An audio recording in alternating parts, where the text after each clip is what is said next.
I hope everybody's well. This is drive time. You know, I need to scale back some more. I've been trying to scale back some more. And I met this friend, a new friend, who we were talking. We kind of can understand some of the same issues, have an understanding on some of the same issues, although he's a little volatile, but he's still he's a dude. He's my dude. So he and I were talking about different understandings of different things, or we have talked about different understandings of different things. And excuse my camera, I needed to fix it before I got started, but this just came to my mind as I was driving. One of the things we were discussing in general was mindsets, right? So with that being said, I talk to a lot of people, and I know I'm different from them, and that's okay too, and they're different from me, and that's what makes it interesting. But shit, excuse me if I answer this call, my thing is gonna go. So she's just calling me back, girlfriend. We have an issue coming up on us at work, and it has to do with the vaccine certifications and blah blah blah blah blah. And I said, you know what, do whatever you have to do. I'm not telling you to get the vaccine, but I'm telling you to find an accommodation, whatever. Don't just jump out if you haven't planned to figure out this out, because no matter where you go, yada yada yada. Now I have nothing to do with this conversation, but something to do with this conversation. And what it is that I said we have to watch it, because we make a lot of decisions based on emotions, and emotions say, you know, I'm not doing this and I'm not doing that, and the Bible says this and the Bible says this. I said, yeah, that's true. The Labor Department told your job to tell you to do this. You don't have to do it, but just don't make decisions based on emotions. And even if you make the decision to do whatever you make a decision to do and not follow that mandate, which I totally get, you know, it's like, well, if you see me on the side of the road and I got a cup and just put some money in my cup, I said, I'm not going to do that. I said, because I think a lot of people do make decisions based on emotions, and you get emotional about it and not really thinking it out, because there's so many different ways to skin a cat, right? And that's what I was trying to say, and I was saying it, and I know that she gets it, but I think too the emotions are still there, because you're not going to tell me what to do. That is oppositional. Yes, you're not, but I'm also not going to bite off my nose to spite my face. Now, if there is an avenue, a way, or a method to kind of get around what your stance is, you know, your personal beliefs, then you do it. Half a mile, bear left. Your personal beliefs. Other people don't make decisions based on your personal beliefs. They don't. And these companies and these jobs and principalities do not make decisions based on your personal, unique beliefs. Now, if I want to play in your playground, then I have to do, you know, you make the rules in your playground, and I respect that. And in my playground, I make the rules. Now, I've spoken about this before in another video, probably not yet uploaded. Bear left. And it has to do with being in a gentleman's house, being in a guy's house. He wasn't being a gentleman, he was being an asshole. And we had a disagreement about nothing having to do with either of us. We just had a disagreement, like a different opinion. Now, I respect other people's opinions. Like, oh, rah, rah, it's my opinion, my way or the highway. Nope. And if I'm in your place, in your space, where you are king or you are queen, I have to respect it more. I'll get the fuck out of there. And I still will respect it. For me, I walk in your door, I don't sit till you tell me to sit and where. Okay? Now, one of the examples is that I remember being at this guy's house, and I went to sit down at the dining room table, and he said, no, don't sit there. Now, the chair looked perfectly fine, you know, and everything. And so I didn't say why, I just froze. And he said, sit over there. And I said, okay. Now, I sat there. Now, I kind of think that chair was the chair that Ma Duke sat in when she was alive. So I want anybody sitting in my mother's chair at the head of her table. I get it. I kind of think that was it. And that was definitely okay, or anywhere. Now, he could have told me to sit anywhere, even on top of the damn stove. But I'm going to say, you know, I really don't want to sit on top of your stove. But if you tell me that's the only place I could sit, I can either leave or sit on top of the stove. I respect that.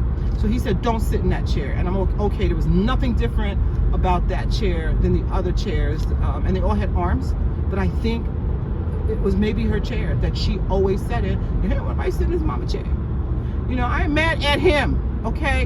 But there's gonna come a time where you disagree with something, and you got to make some decisions. And I disagreed with him on a subject matter concerning young men who are with a woman, young lady, for a long time, and they got kids and they got bills and they got houses, but he won't marry her and she wants to be married.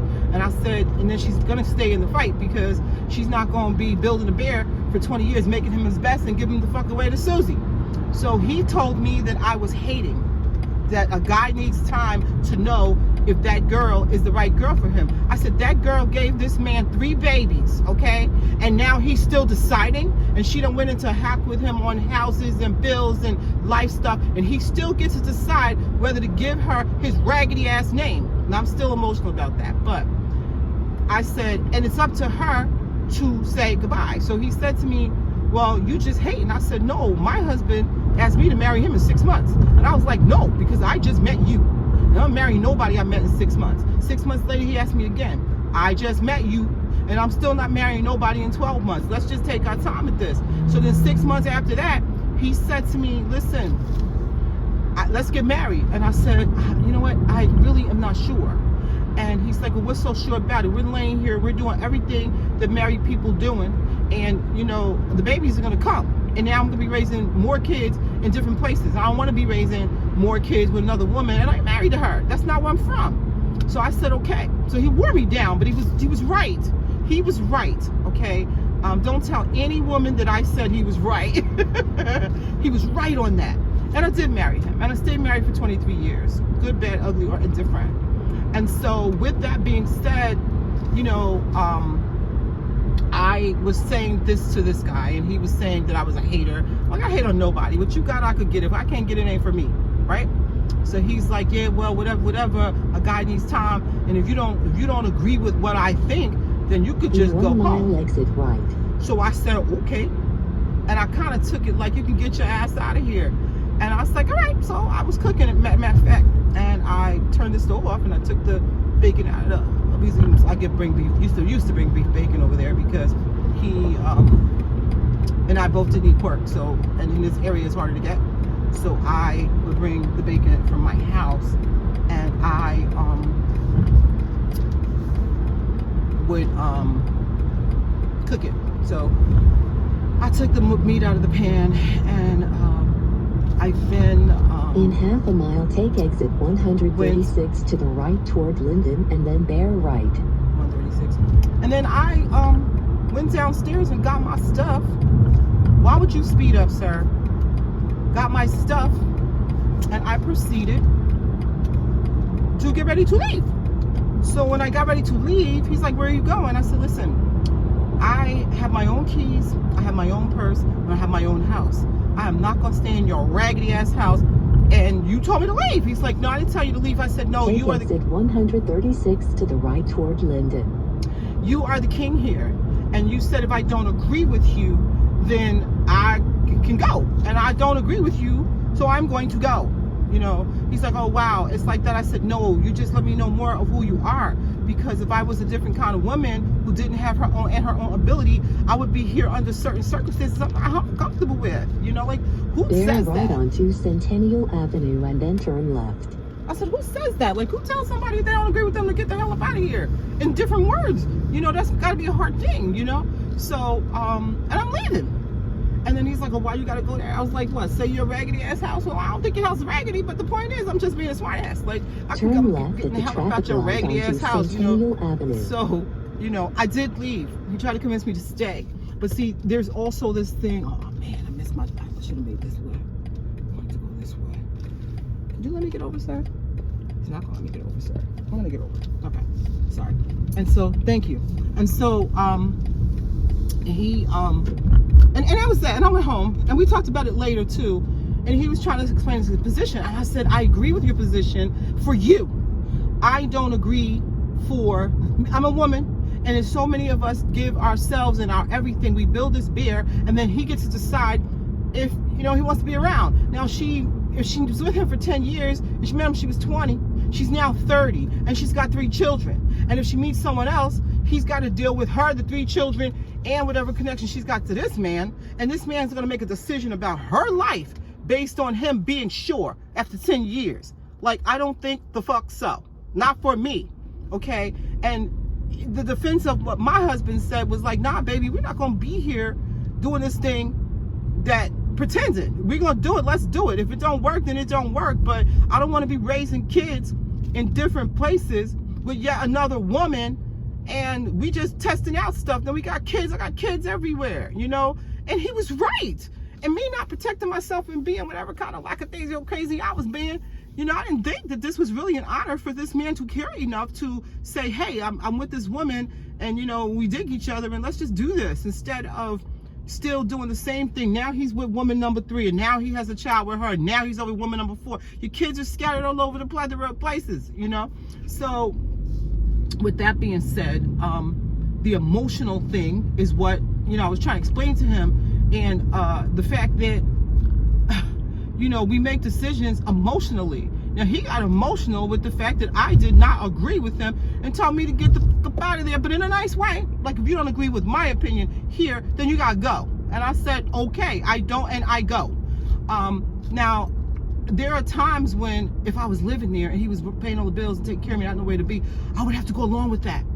And in going along with that, I would have to make that decision whether I'm going to hang around. It may have been emotional where I could have said, you know what, I'm out of here, and don't know where the pot is or the beverage is that's going to make me less thirsty to manufacture the piss to throw the pot out the window. I'm sorry, the piss out the window that's in the pot. But sometimes you don't have, you know, you're thirsty, you're dehydrated, so you can't possibly put the piss in the pot and look for a window to throw it out of. So I say, don't be emotional and make the best decision you can based on something other than your emotions. Turn left. Because our emotions are always changing. You know, if you come out here today and it's cold, and you're like, oh my God, I'm so depressed, it's dark out here, it's winter, it's cold, I hate it. Then tomorrow, you know, the sun is out, like, hey, my emotions are gonna be different. You cannot make emotionally based decisions on anything, In 700 feet, turn left onto North Stiles Street. And so, you know, that's what I was basically saying. Like, and you can have your turn own, left onto North Stiles Street. You can have your own standards of living. You can have your own things, your belief systems.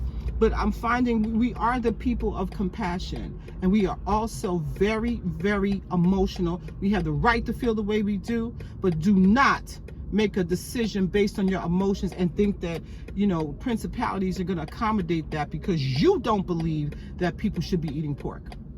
Now, I don't eat pork, and, oh, I don't believe the company should make me eat pork or keep it. No, here's a big one. I don't believe the company should put pork on their lunch menu because I don't eat pork and I'm Muslim. No, I am not Muslim, but I don't eat pork, and okay, I'm vegetarian and there's a pork-based menu, and I think that's discriminatory because I don't eat pork and they should accommodate me. There's all these accommodations. Now, you're a black person, it's a different kind of thing. Not because I'm asking for it, but because accommodation says nothing. Because I'm going to just not pick you because you're black.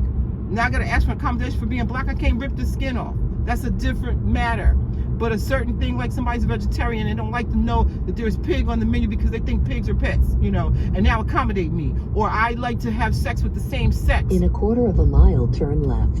And you have to accommodate the fact that I need a certain bathroom I should be able to go to either bathroom depending on how my emotions are. I'm not a woman, I'm a man, but you gotta protect me while I'm in the men's room because there are men in there who could rape me because I have women orifices. In 700 feet, turn left at the traffic light onto West St. George's Avenue. And if you don't accommodate me, I get the law on you. And you're making this whole emotional decision based on your own personal preference. Turn left at the traffic light onto West St. George's Avenue. I'm going to quit this job and I'm going to sue you. Now, in this whole particular situation, I said, you know what? Don't get emotional about this. Do whatever you have to do to figure out where you want to do and how you want to do it, because the people that you're going to complain to about the people are the same people that gave the mandate to your employer to tell them what to do. So they're going to not possibly side with you. And if you're suing the government or going up against the government against something they said this entity does to do, then it's a moot point. And that's all because you're emotional, not realizing that it's way bigger than that. Now, I can say that and try to give some understanding and offer some understanding and comfort, but it's up to the person to make the decision about you know, how they're going to process whatever the issue is, because it's easy for me to say, but I listen, I'm under the same thing on my neck, you know. So it's not like, hey, just do it this way and this is how it's going to come out, and it's not my issue, it's my issue as well. But I am not, NOT, going to cut off my nose to spite my face because I'm being emotional about a stance In a quarter of a mile, turn left. without really thinking about it and putting some blocks into place. Now, I don't think that it came up quickly, and there's this whole thing also with a lot of municipalities with their workers have faced it too. A lot of them have said, you know, I gotta go, you know, and only God knows In what 700 feet, turn left. what their personal situations are, but it's a hardship either way, because they didn't anticipate that their income, that this man cannot now take care of his family based on a disease that's Turn out left. here, and it's not right, you know, it's not right. This man's income has been limited based on a disease that's out here, or so they say, right? Okay, and I don't know what the answer is. Now, I just arrived to my destination, which is my doctor's Arriving at your appointment. destination And there are on the people left. standing outside because they cannot be in the building at the same time. Now, what's going to happen is I'm going to park my car and I'm going to call and see if I'm supposed to be standing the hell outside or if I'm supposed to be wherever I'm supposed to be, and or these people in line for something else, you know. And otherwise, I'm going to get back in my car and I'm going to drive the hell on home and not be here, you know. So I'm going to wish you peace and hair grease, and I want you to live from the ground. Okay, later, bye.